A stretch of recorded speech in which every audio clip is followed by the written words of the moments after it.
Welcome back to Mud Lake Ranch. Today we're here with the Anderson Manufacturing Kiger-9c Pro. First discovered this firearm while I was at NRA 2024 and was hopping into their booth to say hi and tell these guys, you know, I love your AR-15 lowers and such. And then I saw the 9c Pro, and that's the conversation stopped there and focused our attention on this handgun. This pistol was launched about a year ago by Anderson. It's been reviewed by many popular YouTubers, and somehow I missed it. I do spend a lot of time watching YouTube, but somehow this got away from me. I did not see it until I saw it at their booth. So maybe this is your first time seeing it. So the Kiger-9c Pro is a Glock clone, but it's got many improvements over Glock. So I am not a fan of Glock. I do not even own a Glock. They're boring. This one isn't boring. The 9c Pro features a skeletonized slide, a fluted barrel, flush fit barrel, I might add. It doesn't protrude beyond the edge of the slide, and it's got a recessed crown. So unlike other handguns, your crown is more protected because of those two upgrades from what you would get with a standard Glock. It has your picatinny rail on the front lower side of the frame. It has a nice undercut behind the trigger guard, and the beaver tail is extreme. The beaver tail is deep and comfortable. I love the texture of the side grips, and it has texturing up near your takedown points here. To give you an idea where your index finger rests, so that you're comfortable with where you're holding the firearm when you're not running the trigger. It also has texturing near your slide release. It has improved controls. The slide release is oversized, as well as your magazine catch and release is an oversized button there, making it extremely easy to release mags. The grip is slightly different than what you get in a standard Glock configuration. It's a bit, I don't know, boxier. It's big, but at the same time, I have enough room to get around this thing.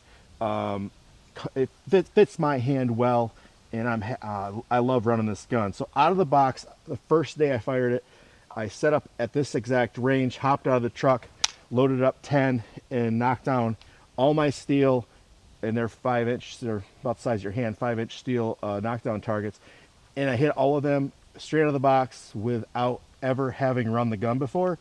So extremely happy with how this thing shot out of the box. It fit me well.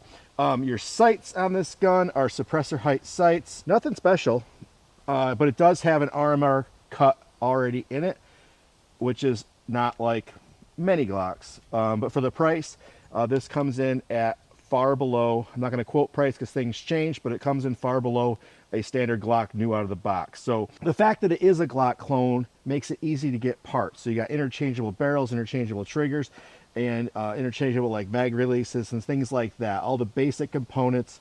If you wanted to upgrade, you could, but the reason I picked this up in the first place was because it is such an upgrade as far as appearance and components and coolness factor over a standard Glock. This is standard capacity is 15+1, but because I'm in the state of New York, this is a 10+1. All of my mags for this are 10+1. Speaking of mags, it ships with a 10 round, 15 round, whatever is compliant in your location PMag. It will run standard Glock magazines as well. It does not feature any additional safeties, but it does have the trigger that has, I forget the name of it. The trigger has to be pulled from the center, the trigger safety, so it cannot be accidentally pulled unless you have your hand on the front. Trigger itself is a little spongy and not much, not special at all. I think it's 5.5 pounds, but it has a decent amount of take up, but it's just sponge.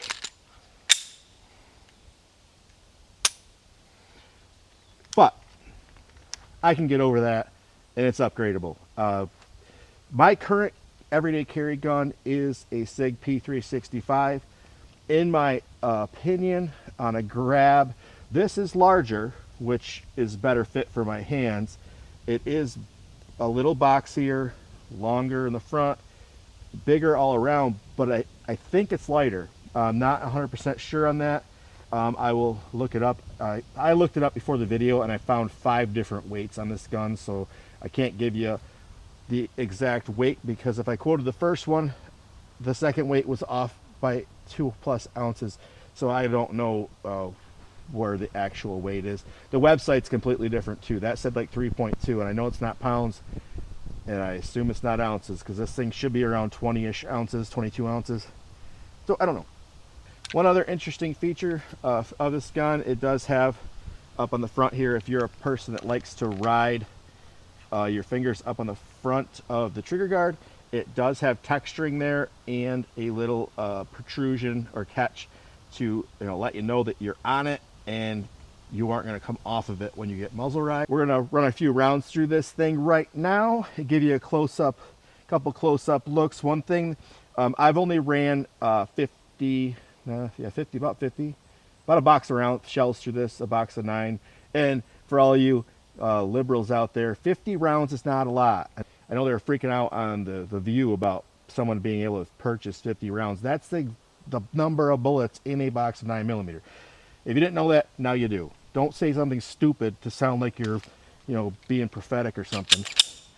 Yeah, so it's only got 50 rounds through it. My point was, I do have some wear on the top of the barrel where it protrudes through the ejection port, and some wear on top of my barrel already. So I'm assuming that's not supposed to happen. It hasn't impacted the operation of the gun, and it's not a safe queen anyway. It's going to be either a carry gun or a range gun for me, and it only needs to look pretty today for the video. What else? Oh, I'm going to put an RMR on here. I'm going to get an optic on it. I have a bunch to choose from in the gun room right now. So if you have a recommendation for an RMR that you'd like to see on here, I've got a handful available to me, but I will reach out to somebody if you say something different, or if there's a consensus among the commenters. Oh, one other, I did have an issue with this gun. I didn't want to bring it up, but I feel like I have to, in all honesty. This would have been filmed a lot earlier, but when I came out to film, my magazine catch was not working. And like I said, I've never owned a Glock, so I tried to work through it, and I tried pushing the back side of the magazine release to make it work, but it wouldn't. I tried T-cupping the magazine to keep it in just to finish the video, but it wouldn't work. So what was happening is the magazine release, not even the spring wasn't the problem, but the magazine release would not come back up when it pushed in. It kind of like rode in the middle for some reason. So I reached out to Anderson, very quick reply, like next day shipping. They got me a new mag release and a spring. I replaced the magazine release. I did not replace the spring initially because the spring looked like it was a little bit harder of a job. The magazine release replacement only worked, so I have the spare spring now, but so for some reason that must have been catching, or it is just the plastic probably molded part, and for whatever reason, new out of the box, it worked for like 2 or 3 mags, and then when I went to do the video, it would not work. So I love the controls. I can just barely reach the magazine release when I'm wrapped around because I do have short, fat fingers, and we talked about trigger pull. Little squishy, little squishy.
All right, final thoughts on the Anderson Kiger-9c Pro. First things, the audio, sorry about that back there. I don't know, two of my mics must be conflicting. I'm cut it down to one mic. Seemed to be an interference when I got them too close together. Running one awkwardly on my neck right now, so hopefully this audio is good. I did not notice till editing. We're talking 3 or 4 hours later now, and I'm like, I gotta reshoot the whole ending because it was bad. I couldn't even hear it. I tried a voiceover, that was pathetic. So, Kiger-9 Pro. We score our guns on 3 things: practicality, accuracy, and coolness factor. This gun's got a lot going for it. Practicality, this is a dependable firearm made in the USA by Anderson. They machine parts for other firearm manufacturers, and they're building this thing on a rock-solid platform known as the Glock. That's been trusted by militaries and law enforcement all over the world. So practicality, we also take into account affordability. This is an affordable firearm for what it is. You're getting the reliability and familiarity of the Glock platform with all of the upgrades already on it, with the slide cutouts, the skeletonized slide, the fluted barrel, the recessed crown, the flush fit barrel, improved components like extended magazine release, and a extended and awesome grip texture. This gun is pretty slick, as well as the RMR cutout. If you were to have a slide milled, that would be a considerable expense as a percentage of what it costs for the actual firearm. So practicality score, I'm giving this thing a 7.9. That's pretty high, maybe 8.1 practicality score, because I'm going to give it a couple downsides. You might not find this everywhere. Your dealer might not have the Anderson Kiger-9c Pro in stock when you're there. So availability is a consideration. Price is outstanding. The configuration is outstanding.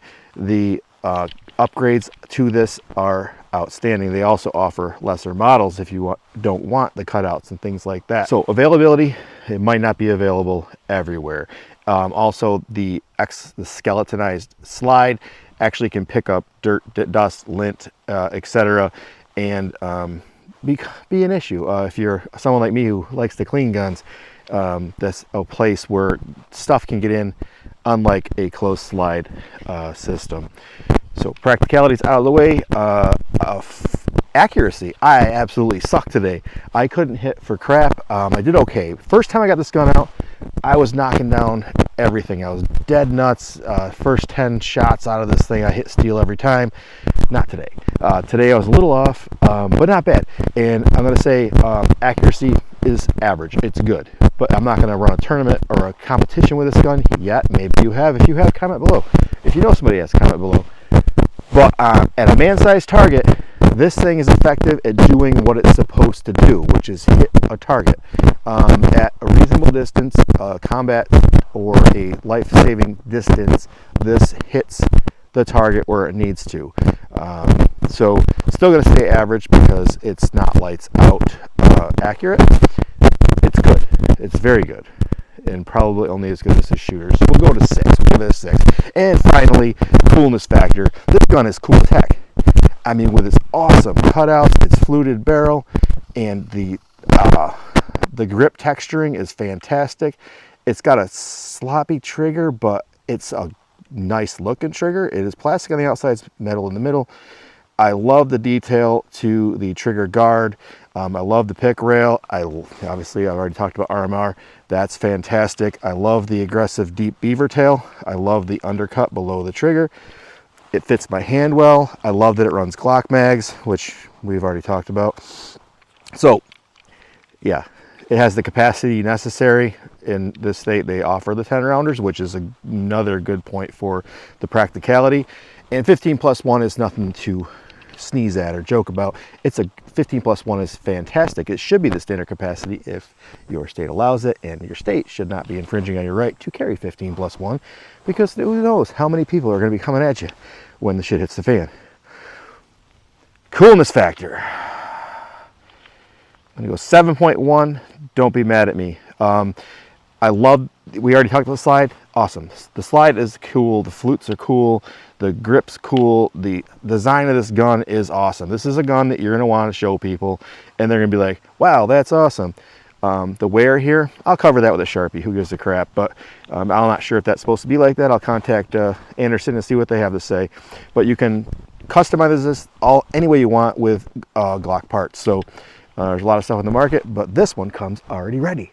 Already stacked up, got barrel and slide improvements. That's fantastic. What I score it? What I get? Did I give it a 7.1?